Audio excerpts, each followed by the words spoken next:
돋는 것과 뾰루지와 색전, 어느 때는 부정하고 어느 때는 정함을 가르치는 것, 나병의 규례가 이러하니라. 아멘. 14장까지 읽었습니다.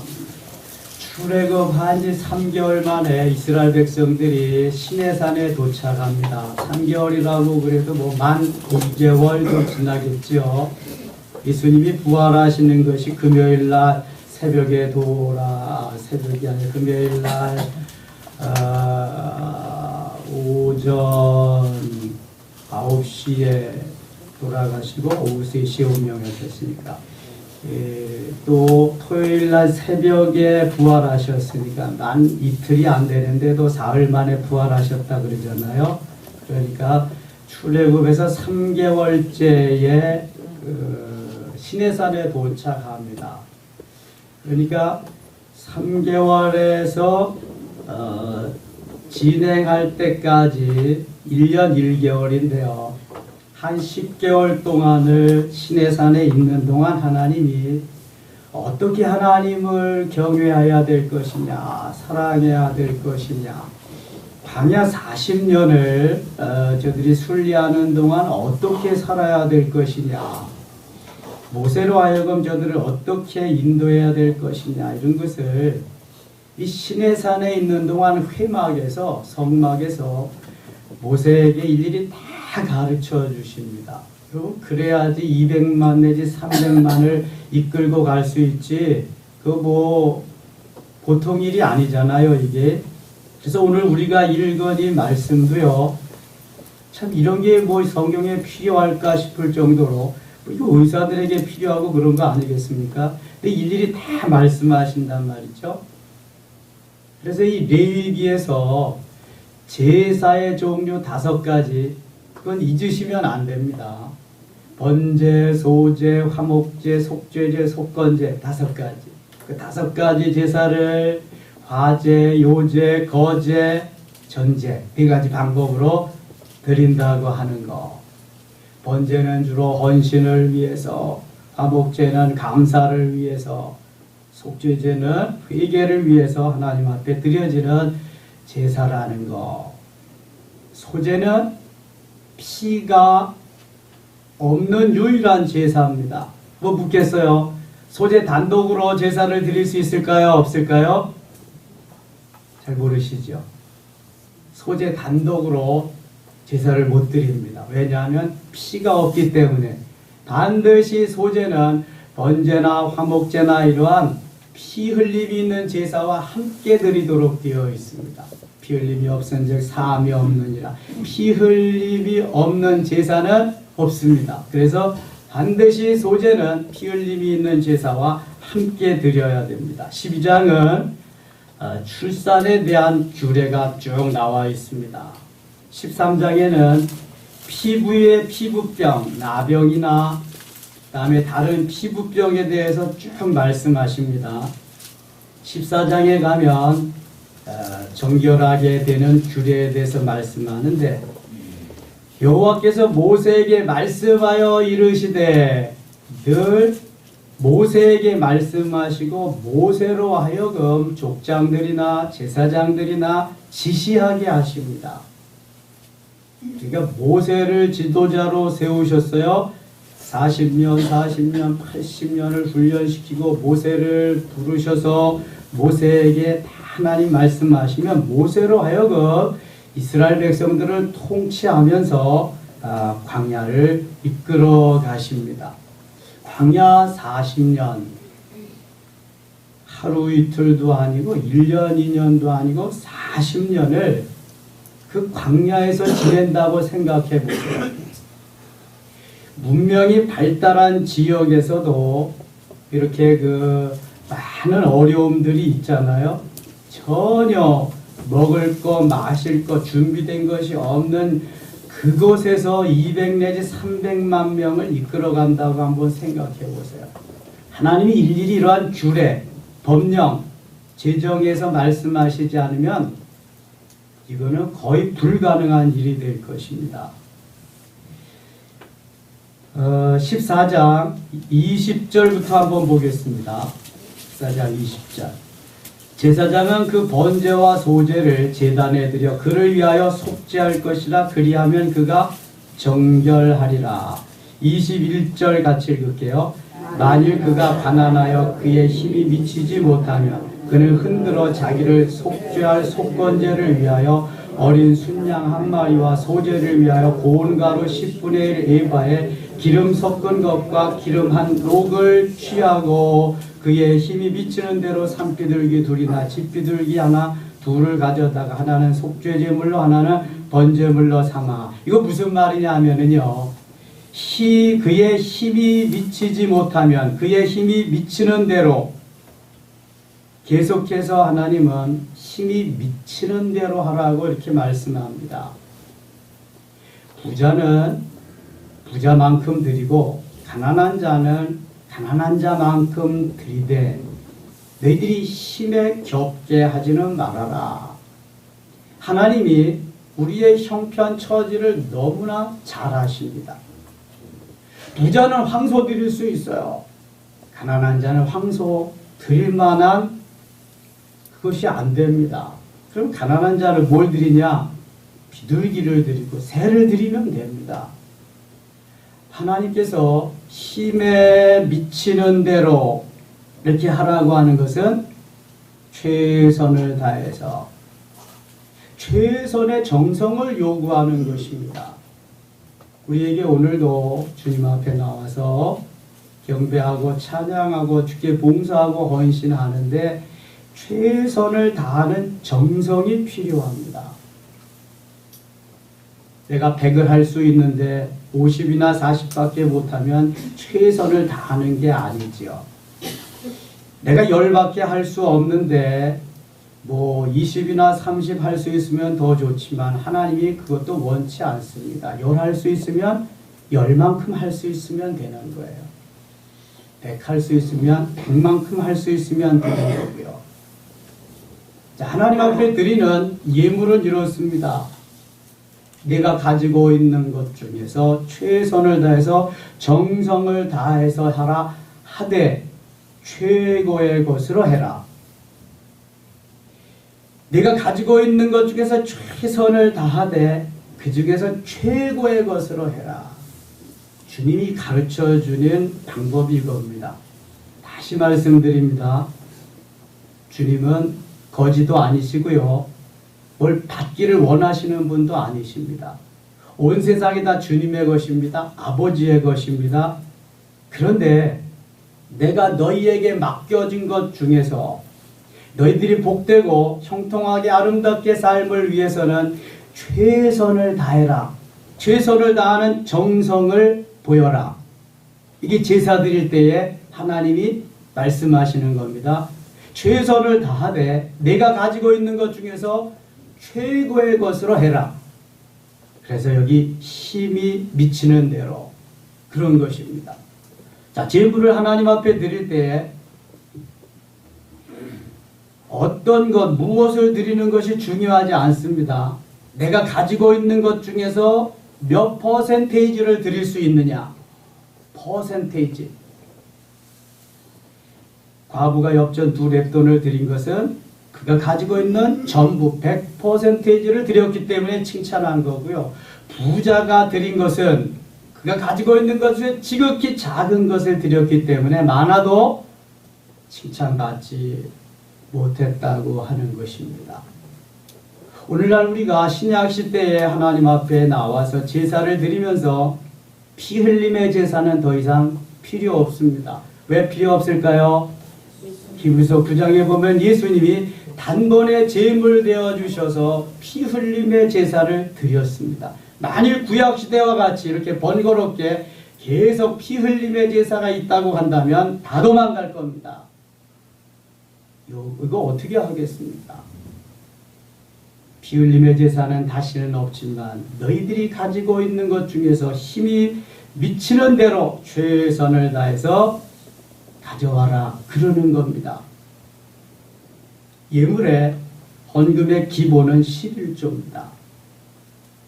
그리고 그 이후에 우리가 주일헌금 이렇게 하는 것은 주님 앞에 나올 때에 제물을 드려, 제물 없는 제사는 없잖아요.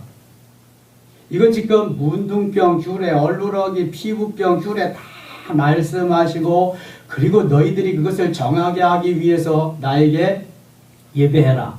제물을 드려라. 그런데 힘이 미치는 대로, 힘이 미치지 못하면 소제를 드려라.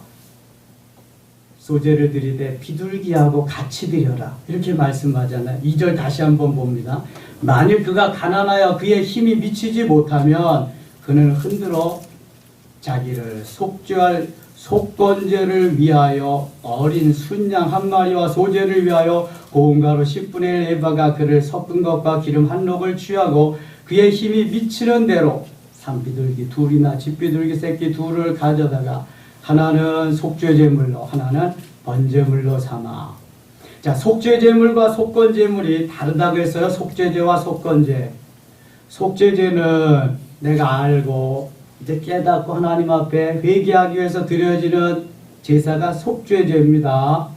제사장과 온 백성이 범죄했을 때는 수송아지를 드리고, 족장이 범죄했을 때는 순염소를 드리고, 백성 중 한 사람이 범죄했을 때는 암염소를 드리고, 이게 속죄제입니다.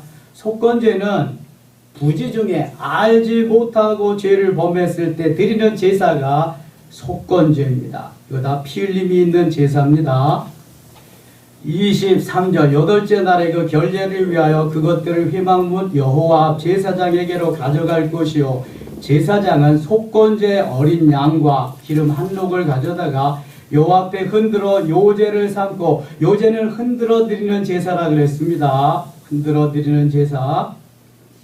25절 같이 읽겠습니다. 속건제 어린 양을 잡아서 제사장은 그 속건제물의 피를 가져다가 정결함을 받을 때 오른쪽 귓뿌리와 오른쪽 엄지손가락과 오른쪽 엄지발가락에 바를 것이요. 여러분, 이렇게 말씀하시는 것은 그대로 해야 치유의 역사가 일어난다는 겁니다. 오늘날도 하나님이 우리에게 말씀하시는데 내 방법대로 내 생각대로 하시면 안 됩니다. 말씀하시는 대로 그대로 순종할 때 역사가 일어납니다. 베드로, 요한, 야고보는 어려서부터 고기잡이의 도사입니다. 바닷가에서 태어나서 거기에서 자라서 그곳에서 일을 하는 사람들이죠. 그러나 밤새도록 고기잡이에도 단 한 마리의 고기도 잡을 수 없었습니다. 새벽에 주님 나타나셔서 얘들아 너희가 고기를 잡았냐? 못 잡았습니다. 깊은 데로 가서 그물을 던져. 뭐 깊은 데 얕은 데 안 던져봤겠습니다. 다 던져봤지만 깊은 데로 다시 고기 몰아 넣으시고 깊은 데 가서 던지라고 하십니다. 부활 후에는 배 오른쪽에 그물을 던져라. 배 오른쪽에 왜 그물질 안 해봤겠습니까? 주님이 말씀하실 때는요, 반드시 준비해 놓고 말씀하신다. 할렐루야. 이걸 꼭 기억하셔야 돼요, 여러분. 주님이 말씀하실 때는 준비해 놓고 말씀하신다. 근데 우리 머리는 어떻게 생각하냐면, 지금 내가 해봤는데, 내 경험이 이런데, 내 생각엔 이런데, 주님 말씀보다 내 지혜와 지식과 내 경험과 내 가치관이 나를 딱 이렇게 휘감고 있기 때문에 그 순종이 잘 안 됩니다. 그럼 이 순종이 잘 될 때까지 부단한 훈련이 필요합니다. 시행착오를 겪어가면서 주님 말씀하시기만 하면 내가 순종하는 그러한 삶이 있을 때, 아, 그거다.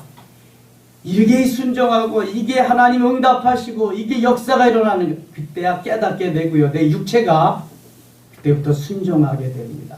그럼 내 육체가 순종 안 하면 소용없습니다. 영혼이 아무리 그냥 저기에도 육체가 따라가지 않으면 소용없습니다. 영혼은 육체에게 감추어져 있거든요. 영적으로 성장하고 성숙해서 내 육체를 쳐서 복종시켜서 어떤 때라도 반응하고 응답할 수 있도록 이 준비가 되어야 아멘하고 할 수 있어요. 제가 밤이 맞도록 그물질을 하였을 때 한 마리도 잡지 못하였지만 말씀에 의지하여 내가 그물을 내리리다. 누가 말한 거죠? 베드로가 말한 거예요. 부활한 후에 갈릴리 바다 가서 고기잡이 하다가 비참한 신세로 말씀에 의지하여 내가 그물을 내리리라. 이 신앙이 중요한 거예요, 여러분. 내 생각, 내가 하고자 하는 것, 내 경험, 이건 전혀 중요하지 않습니다. 신앙에 있어서 뭐가 중요하냐? 말씀에 의지하라. 말씀에 이 말씀은 곧 하나님입니다. 내가 곧 길이요 진리요 생명이니. 요한복음 1장 1절. 태초에 말씀이 계시니라. 이 말씀이 하나님과 함께 계셨으니 이 말씀은 곧 하나님이시니라. 말씀이 로고스예요. 이 로고스가 하나님이십니다. 로고스는 기록된 말씀이에요. 1장 14절에 말씀이 육신이 되어 우리 가운데 거하심에 우리가 그 영광을 보니 아버지의 독생자의 영광이요 은혜와 진리가 충만하더라. 말씀이 로고스고 로고스가 하나님이신데 그 하나님이 육신이 되어서 이 땅에 오신 분, 성육신 인카네이션 하셔서 오신 분이 누구예요? 예수 그리스도. 말씀은 곧 하나님이시고 예수 그리스도입니다. 이 말씀대로 순종할 때 역사가 일어나는 거예요. 기적은 하늘에서 떨어지는 것도 아니고 땅에서 솟구치는 것도 아니고요. 말씀에 순종할 때에 일어나는 자연적인 현상인 줄 믿습니다. 순종하는 법을 그래서 배워야 돼요. 광야에서 왜 이렇게 많은 말씀을 하나님 하셨을까? 어떻게 보면 쓸데없는 말씀 같은데요. 너희들이 이거 순종하면 역사가 일어난다. 기적을 보리라. 계속 말씀하시는 거예요. 30절도 보겠습니다. 그는 힘이 미치는 대로 산비둘기 한 마리나 집비둘기 새끼 한 마리를 드리고 31절 같이 읽겠습니다. 곧 그의 힘이 미치는 대로 한 마리는 속죄제로 한 마리는 소제와 함께 번제로 드릴 것이요 제사장은 정결함을 받을 자를 위하여 여호와 앞에 속죄할지니. 아멘. 아니 두 마리 드리는데 한 마리는 소제와 함께 번제로 드리고 또 한 마리는 속죄제로 드리고, 아니 한꺼번에 속죄제를 드리든지 한꺼번에 번제를 드리든지 하면 될 거 아니에요? 근데 한 마리는 속죄제로 또 한 마리는 소제와 함께 번제로 드리고. 여러분, 순종하는 법을 가르치기가 이렇게 쉽지 않습니다. 너희들이 그대로 순종하느냐, 그런 것입니다. 요한복음에도 보면은요, 예수님께서 나면서 소경된 자에게 너 이렇게 순배 타가지고 눈에 발라주면서 실로암 못에 가서 씻으라 그래요. 내 눈이 보게 될지어다 하면 어떻게 돼요? 보는 거예요. 그런데 왜 구태요? 침을 뱉어서 그걸 이겨가지고 눈에 바르고 거기에서 2km나 떨어진 실로암 못에 가서 씻으라 하셨을까? 요한복음 9장에 나오죠. 그 소경이 또 소경됐다고 시험 드는 사람 없는지 모르겠네. 소경이라 그랬다고. 시각장애인이라 그래야 되는데 요즘은 시각장애인. 이 시각장애인이 내 눈을 고칠 만한 믿음이 있느냐 주님이 테스트 하시는 거예요. 테스트. 그 자리에서 고쳐줄 수 있어요. 주님은 수많은 상황 가운데에서 우리를 다루어 보십니다. 복받을 만한 자격이 있느냐, 믿음의 조상 될 만한 자격이 있느냐. 누구에게 시험하셨을까? 믿음의 조상 될 자격? 아브라함에게. 100세에 얻은 아들 25년 기다려서 얻었는데 내 아들 이삭을 내게 번제물로 바쳐라. 너 믿음의 조상 될 자격 있느냐? 테스트 하시는 거죠. 받고 싶어서가 아니에요. 여러분, 이걸 꼭 기억하셔야 돼. 하나님이 우리에게 주시고 또 주시고 엄청나게 주시기를 원하시는데 그릇이 준비되어 있느냐, 그거예요. 너 종지만 해? 그것만 받아. 대접만 해? 그거만큼이야. 대야만 해? 그만큼 주지. 드럼통만 해? 너 드럼통만큼 받아. 그거 테스트 하시는 거예요. 여기 힘에 미치는 대로 계속 말씀하시는 거는 내가 줄 건데, 너에게 풍성하게 엄청나게 줄 건데 내 그릇 얼마만한 거 내가 지금 다뤄보는 거야. 테스트해보는 거야. 여러분, 하나님의 말씀을 말씀 그대로 받아들이시기 바랍니다. 받아들이고 순종하면 오늘도 역사가 일어날 줄 믿습니다. 아버지 하나님, 또 하루 시작됐습니다. 출발합니다. 말씀하시는 대로 순종하게 하시고 그 말씀대로 따라 살 때에 하나님 앞에 더 가까이 가며 기적을 맛보게 될 줄 믿습니다. 오늘도 문제가 변하여 기적이 되게 하시고 하나님의 영광 우리를 통해 나타나게 하여 주시옵소서. 예수님의 이름으로 기도드리옵나이다. 아멘.